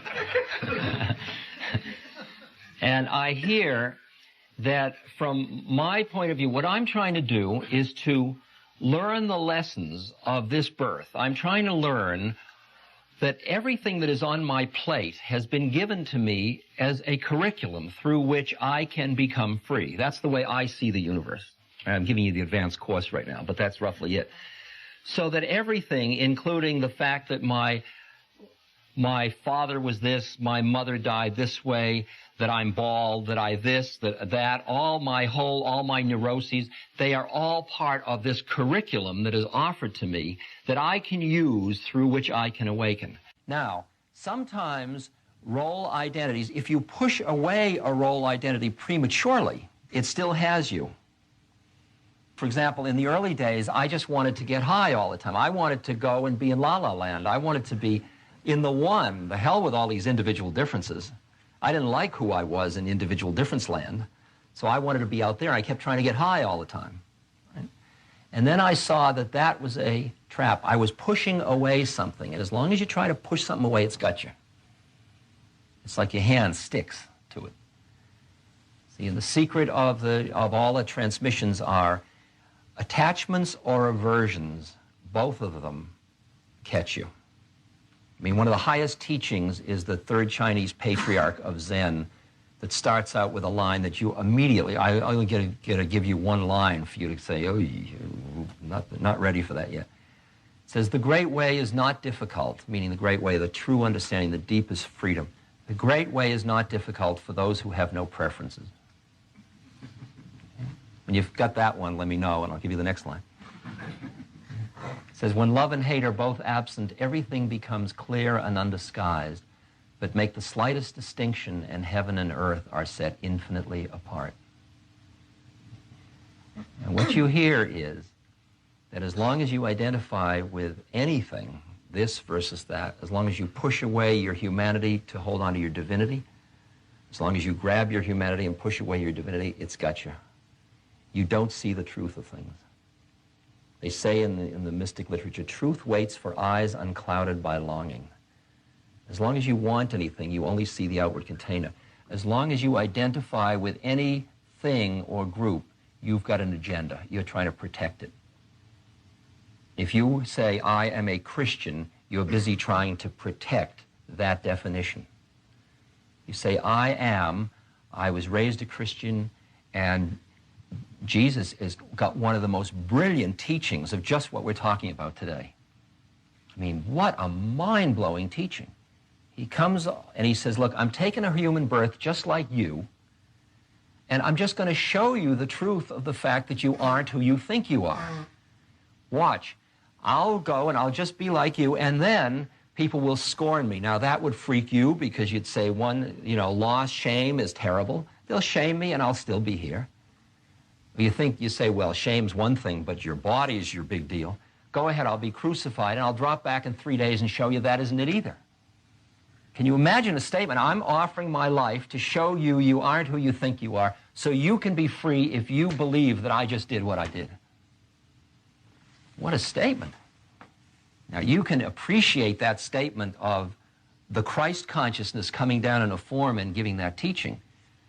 But I can also appreciate Buddha, who started out as a rich boy and then saw through the fallacies of stuff, and he saw there was suffering and sickness and death, and that as long as he tried to hide from it or push it away, it had him, and he went out and he had commerce with it, and he kept working on himself, and he saw through the whole game and sat down and came back and taught these clear truths about how the nature of suffering in humanity, and I can love him. And I can look again and again to Moses and what happened up on the mountain, and in each tradition I see the truth. Because every religion was rooted in somebody that had a direct experience of who we are. And then different strokes for different folks. They came down and for a different time, they formulated it in a different way. And then people kill each other for my way is better than your way.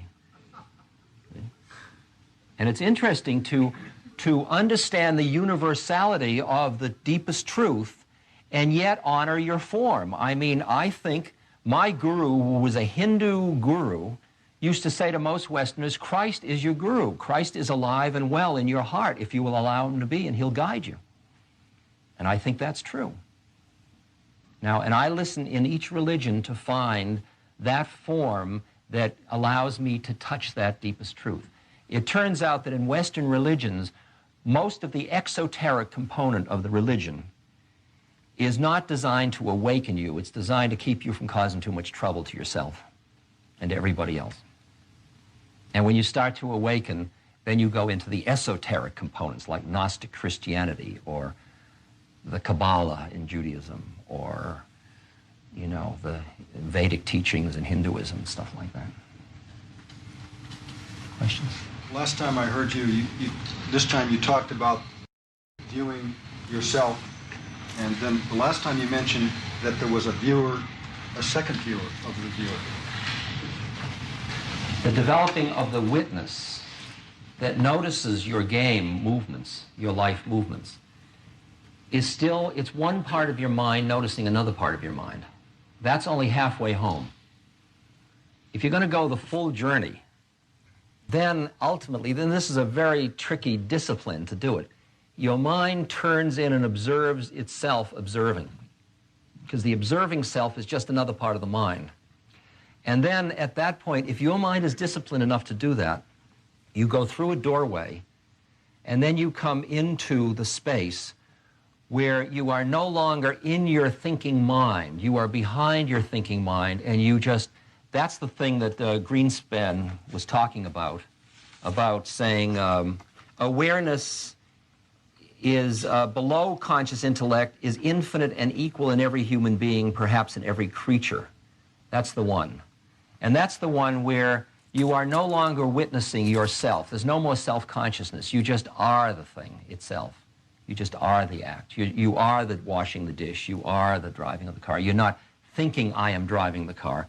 You just are it. And it gets very simple and very immediate. Then you're like a tree or the grass or the river. You're part of the universe of forms. As Gandhi said, when you die into that completely, then you find yourself in the service of all that exists. It's just natural. It's your recreation and your joy. Rabindranath Tagore, the poet, said, I slept and dreamt that life was joy. I awoke and saw that life was service. I acted, and behold, service was joy. See, there are stages of this recognition until not that you're doing good anymore. The next level is you are good. Not that you are milking for your self-image how good you are. You're doing it because if your hand is sitting in the fire, your other hand will pull it out.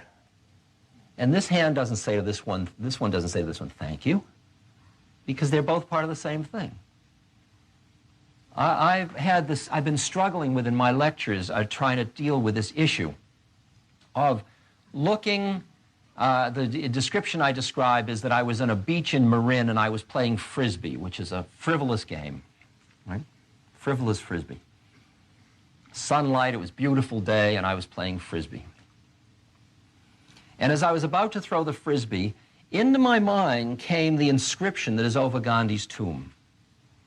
And it says, think of the poorest person you have ever seen and ask whether your next act will be of any use.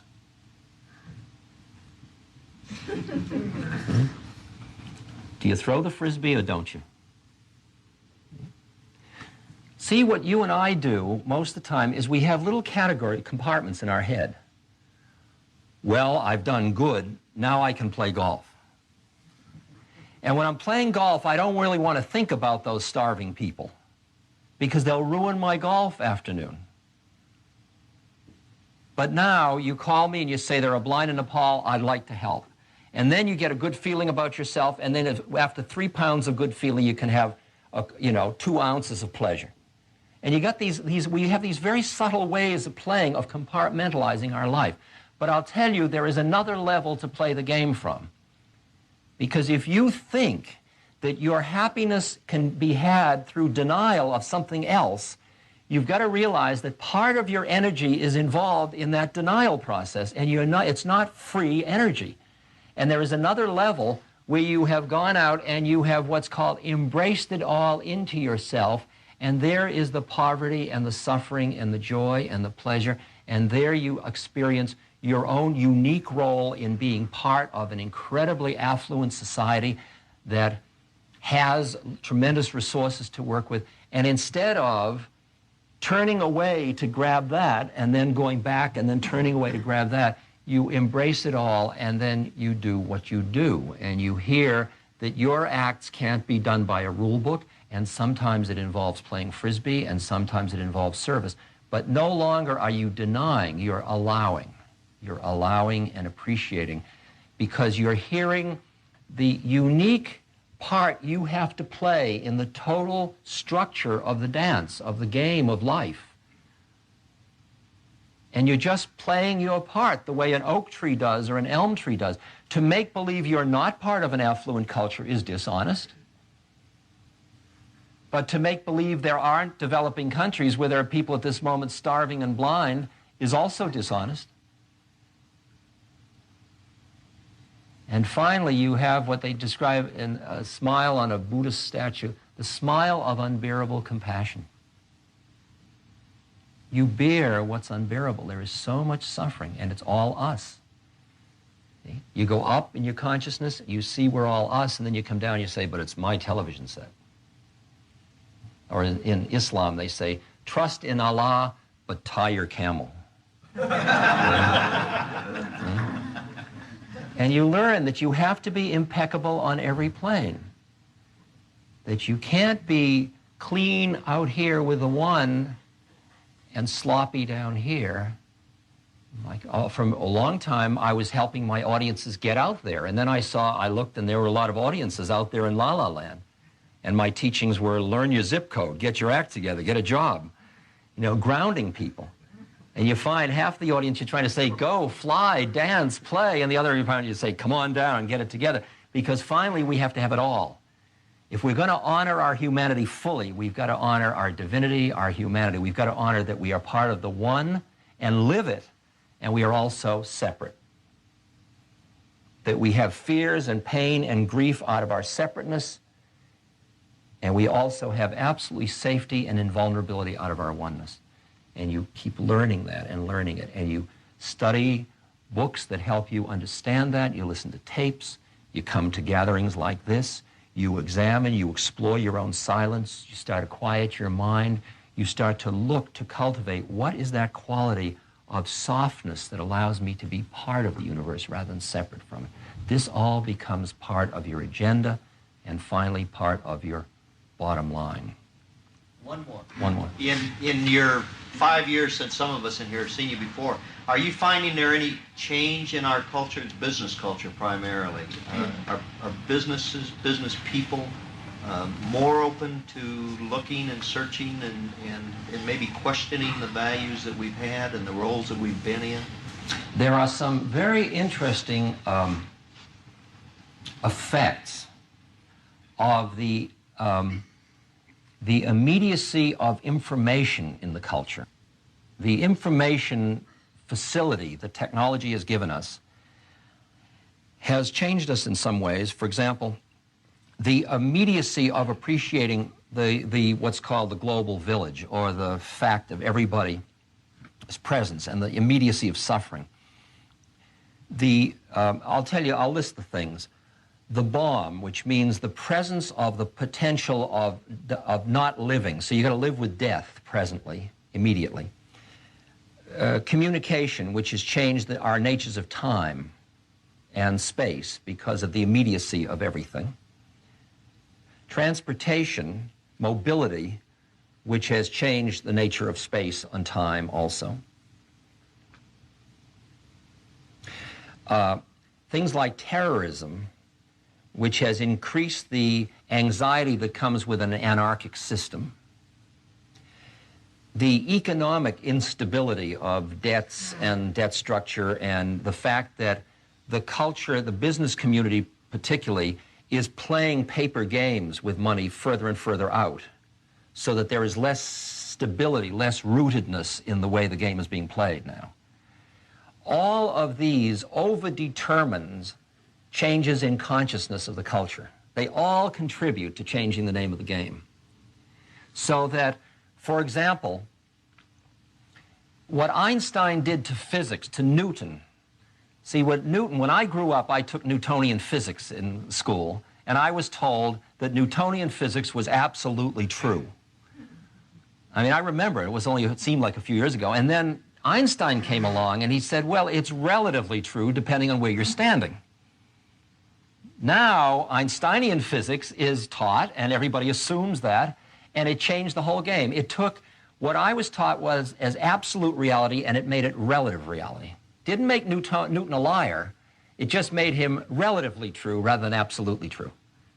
Well, all this stuff is doing the same thing to the cultural stand you're having anywhere, that the information facility is making your reality relatively real but not absolutely real, because you're having all these other realities presented to you. You're not growing up in a village in Iowa where you don't know anything but what's going on in Iowa like just one generation back was doing. You're knowing too much all the time. I mean, a kid in Iowa, by the time he's 12 years old, has vicariously through television lived out hundreds and hundreds of roles. That's a whole different world of view than the kid that grew up in Iowa 2 generations back, where he dreamed of becoming the postmaster in the post office. I look at my audiences now. 20 years ago, my audiences all looked a certain way. They had all either come to me through drugs or through Eastern mysticism and philosophy. My audiences now, and I'm saying the same thing roughly that I was saying 25 years ago. I'm sorry, but nothing changes. It's the perennial philosophy. My audiences are now, first of all, my audiences in those days were at narrow age range of about 10 years, between about 15 and 25. My audiences now are between about 20 and 80. Over 75% of them have never taken marijuana or any drugs or any Eastern philosophy. Who are they? What are they doing there? Why would they come here, a flake named Ramdas? I mean, what is it? I don't understand. I only can assume that there is a shift in the cultural context that has to do partly with the anxiety of the times and partly of the receptivity to these kinds of ideas. Maybe the culture is ready at this moment. Maybe that's what affluence finally does. People burn out how much they think they're going to get happiness through what they can buy and acquire. Either they do it directly or they do it vicariously, because they look at the faces of their hero figures and they don't see happiness and contentment. Frank Sinatra is not a content man. I don't know that he's a hero figure either, but he is partly.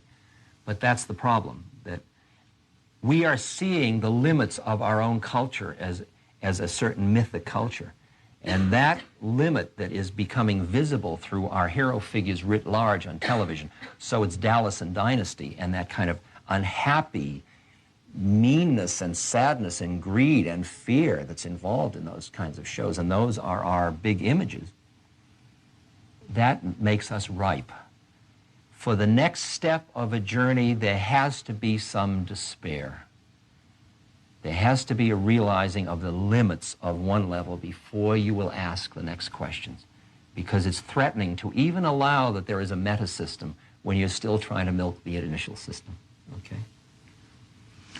Thank you very much for sharing this time. This has been what comes out of me is so much a function of who's there, and I want to honor the willingness everybody has to come in together and share, because the sharpness of your minds brings out stuff in me that a different audience wouldn't bring out at all. So, thank you.